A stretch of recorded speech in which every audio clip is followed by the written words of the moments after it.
Hello everyone. So this will be a rebuilding process or restoration process of Z2 Mini G3.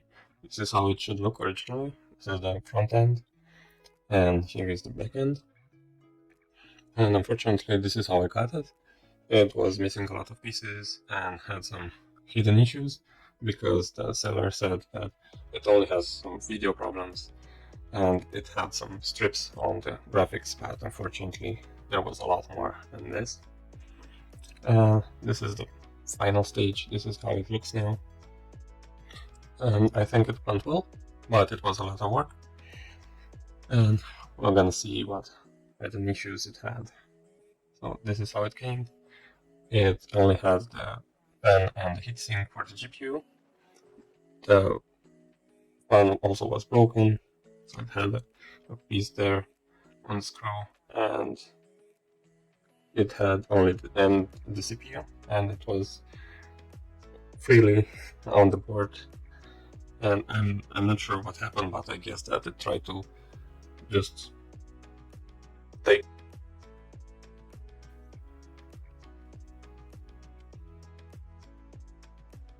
the M2 SSD and it ripped off that slot. And also the CPU had some bent pins, which was not described.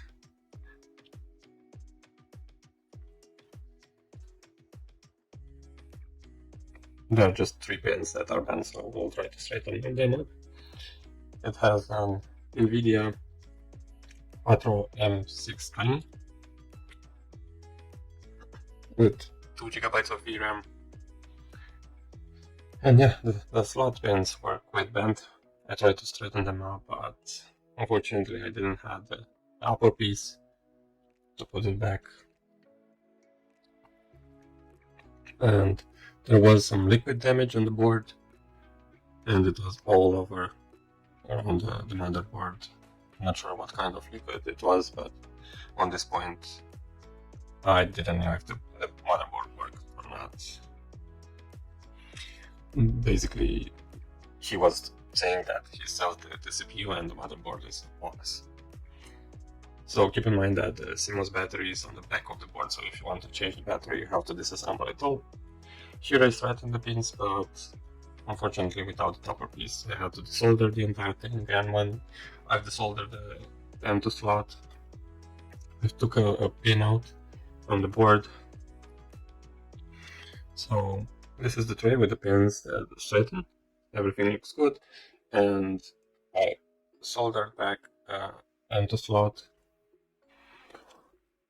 to control from this adapter using a heat gun.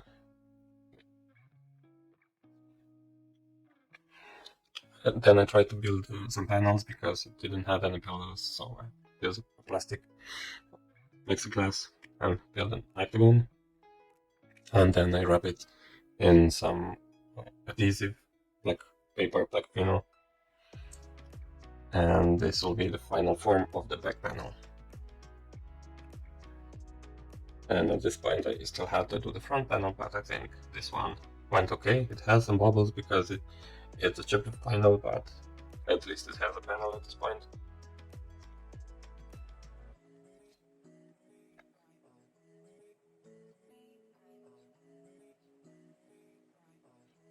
So here I will start the assembly process. So you can see how all the things goes into the chassis. This is the harder part to put back the motherboard. The rest is pretty easy. You have to align the motherboard first.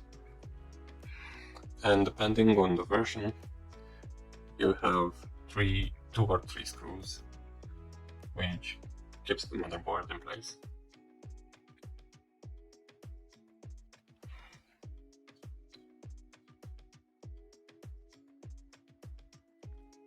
So I'll start by screwing down the screws.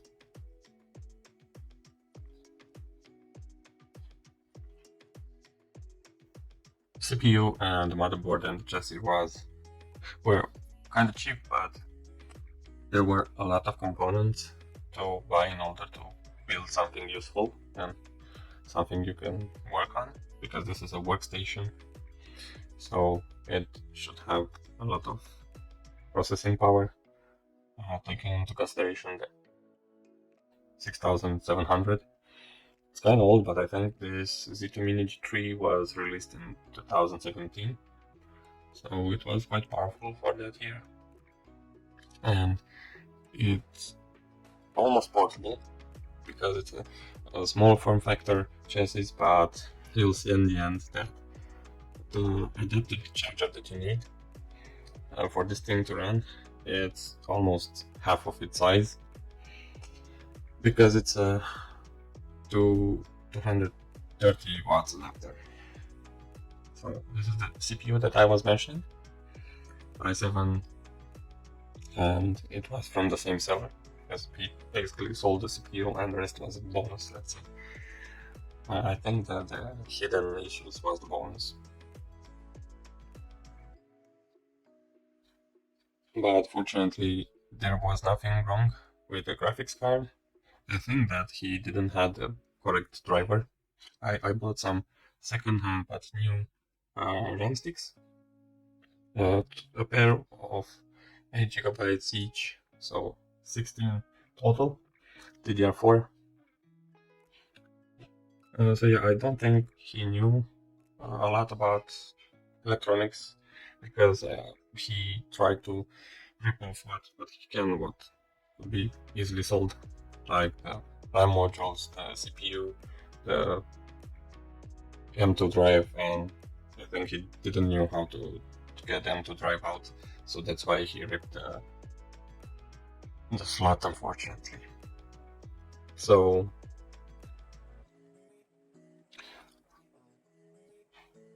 now I'm plugging the speaker. It's kind of hard because it's a narrow space, and you have to be careful not to break anything, because the parts are hard to find, unfortunately, nowadays. I think the latest model is Z2 Mini G9. This is the audio jack. So from G3 to G9, there were a lot of models. I think there is G4, G5, G6, and G9. I'm not sure about G7 and G8. This is the... how is it called? It reads the temperature from the GPU and the CPU. I mean, the environmental temperature. The case. It's a heat sensor or something like this. It has 4 brackets on each corner. Those are metal ones.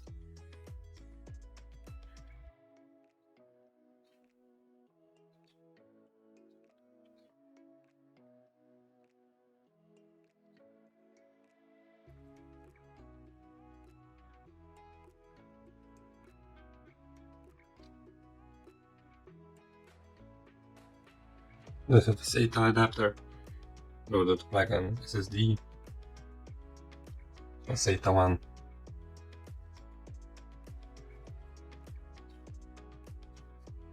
And now we'll apply some thermal paste on the GPU before mounting the heatsink. Firstly, we have to attach the fan to the heatsink, and as you can see, I've glued back the broken piece on the fan.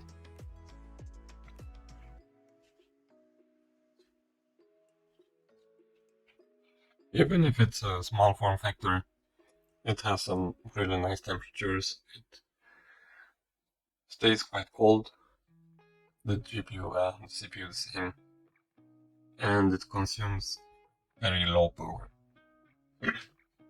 I think on idle it's 17 watts, and while recording something on OBS, sorry, it had like 40 or 43 watts consumption. I'm not sure on running anything else like games or Photoshop or rendering something because I didn't do such things. But idling on 17 watts, I think that it's pretty cool for, let's say, mid-range machine.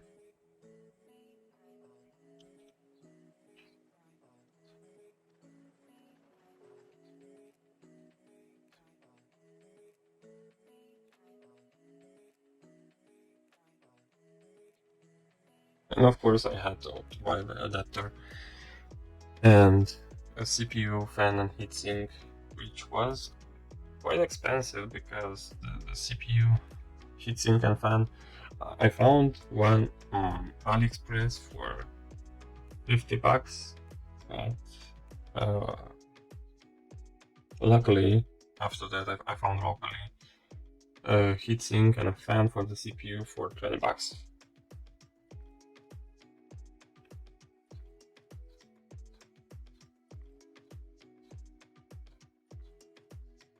At this point I didn't know if the fan will work for either the CPU or the GPU because I didn't test anything. And at this moment I forgot to plug an M2 drive, but I was just so curious if everything will power up. Because I didn't test it, this was the first time because I just straight up the pins from the CPU. And I was not sure about the soldering on the M2 slot. So it was like a lottery. This was the first shot and I was just paying.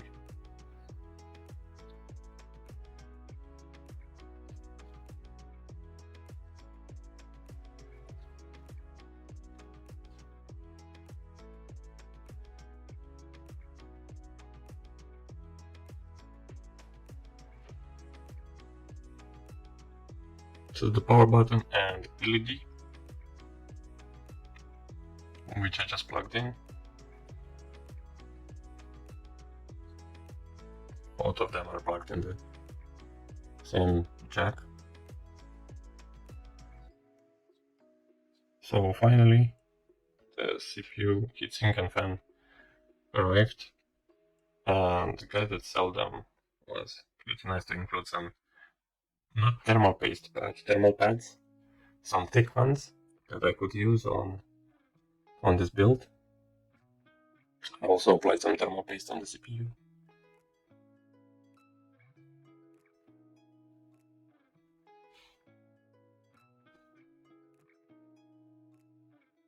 I was quite surprised to observe that it's very silent, this workstation. You can barely hear it. It's like it doesn't have any fans at all, and I checked and the fans are spinning, so it's like it has passive cooling. Maybe the heat sinks are so good, so powerful that it doesn't need to speed up the fans so much, at least on the moderated load.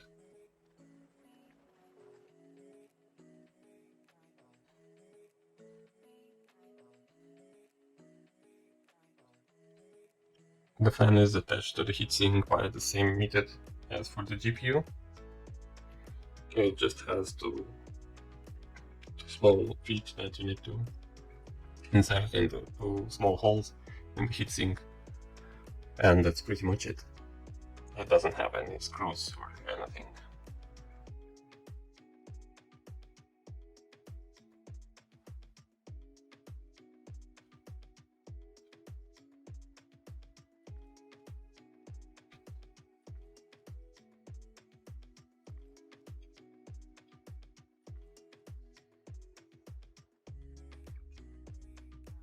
Attaching the CPU fan, now connecting, plugging in.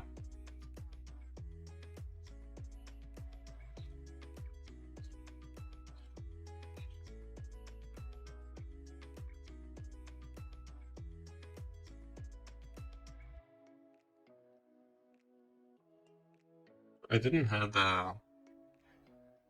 a bracket for the SATA drive, so I had two of them lying around, but I was not sure how to position them to stay in place, because one was quite large and the other one was too small.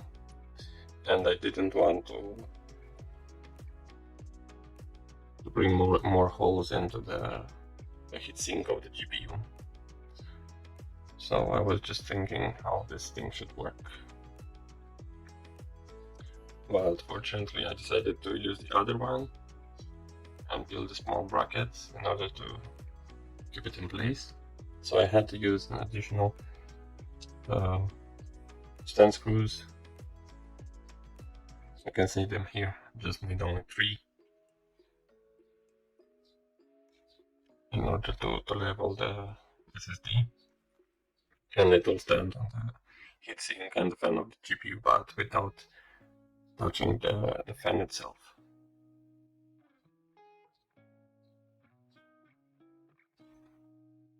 So this is the bracket. It's just a small piece of aluminum that I cut from a larger piece, and it will be just screwed down, and it will apply enough pressure to keep the SSD in place.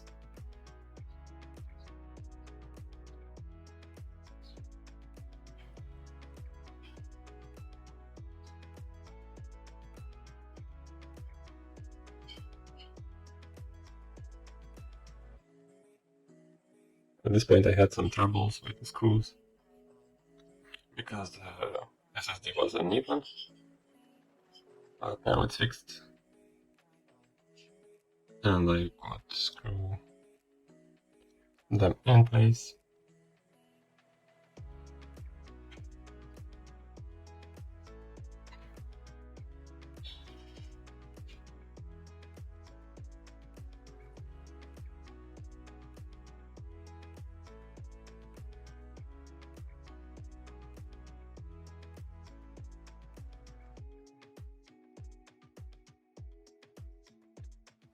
And this is the front panel. Doesn't have a plastic panel yet. It's just the skeleton of the chassis. So now the tests are done, and unfortunately the M2 slot didn't work, and the M2 drive wasn't working, so I had to disassemble everything up again. So now you can see the reverse process, so you know how to disassemble the whole thing. Maybe you need to change the CMOS battery in order to reset your BIOS or something, so you can observe each element being disassembled for the chassis.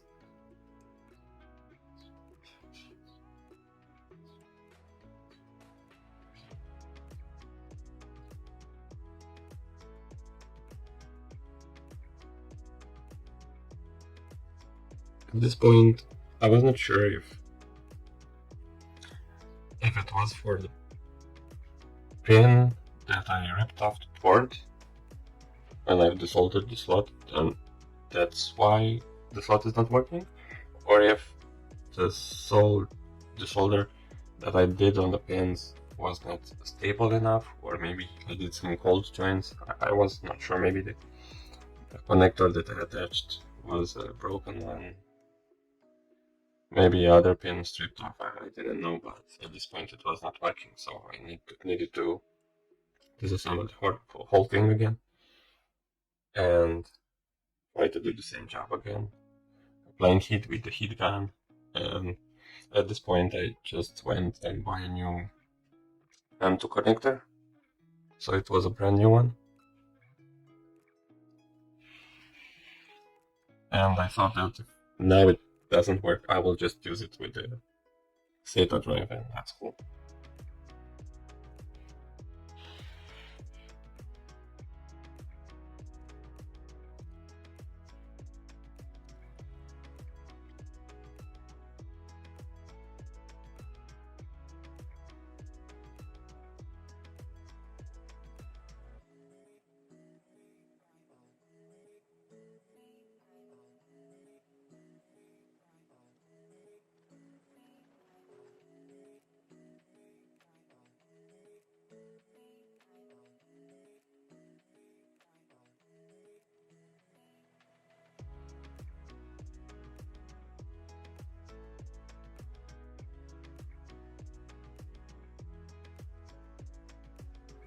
there was a point where I thought to just let it be and abandon the whole process and the project itself and use the SATA drive, because I was afraid to solder again another M2 connector, and because the pins are very thin and they're very small, and you can easily solder two together and create a short, and then you can short the whole motherboard. So at that point you'll have nothing, just the chassis, which it doesn't have the panel. So it was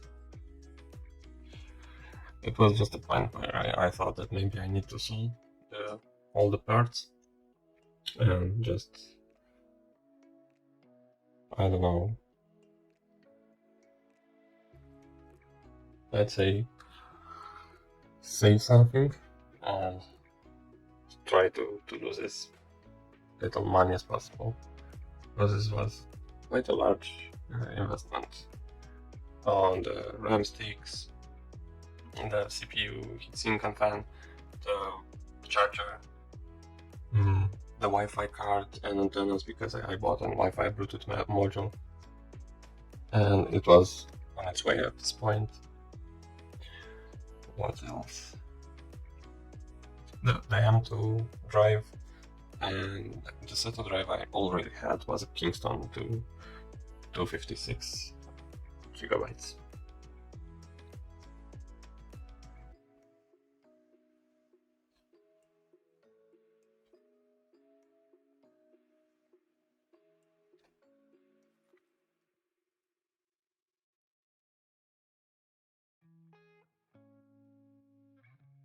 Okay, well, this was the disassembly process, and I didn't record the whole assembly process again. I just resoldered the M2 connector, just pray at this moment for everything to work. No, I think firstly I resoldered the connector and I tested it up before putting everything together again, and it worked. I just started with the M2 SSD, and I could install Windows 11 on it. So after that I reassembled everything, and here you can see the new soldering joints on the M2 port, which was nicer. And here you can see the Wi-Fi and Bluetooth adapter with the antennas, external antennas, that I bought separately, because originally it has some cheap antennas, and having a metal chassis, you won't have a strong signal. So I bought some SMA connectors and screw them to those holes to the panel. And at this point I built the front panel also with the holes for the antennas. I think it went quite well. These are the antennas that arrived with the Wi-Fi module. They are 2.4, and I trained, I think, 3 dBi power for these antennas.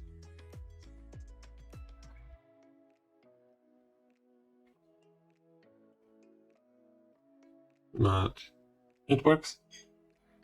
I'm quite happy on how it went and how it looks now. And it's usable. It's basically saved from being thrown into the garbage.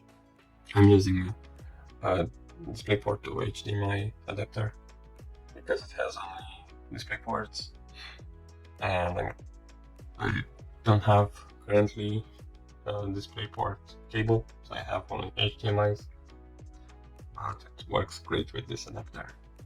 It only can handle 60 Hz with this chip. You can see here the charging adapter to 30 watts. It's more than half of the whole build, and I think it's heavier than the build itself. So you have to prepare to pack this if you want to be a portable workstation.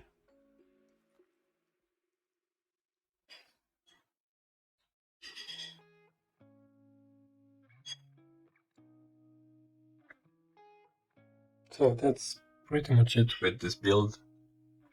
Here you can see some screens with the RAM sticks, frequencies, and CPU, and the GPU. And we can see now some temperatures of the whole enclosing, which is quite nice. I can see for i7 6700 and this small form factor chassis. Yeah, I think it works well. It was quite a project. I think I've invested 3 weeks. If we take into consideration the time that it was needed in order to wait for all the parts to arrive. All the parts were bought locally, or I had to wait like, I think 5 days for the Wi-Fi module, or 7 days, 7 working days, I think, because was bought from abroad. But yeah, now it's working, and it's a nice little machine to have around. I will use it in the future for some scraping projects, or maybe even a Plex server. Who knows? But it's quite powerful for a Plex server. It's more than it needs. I think it can handle 5 or 6 scraping projects. So please follow, subscribe, and cheers.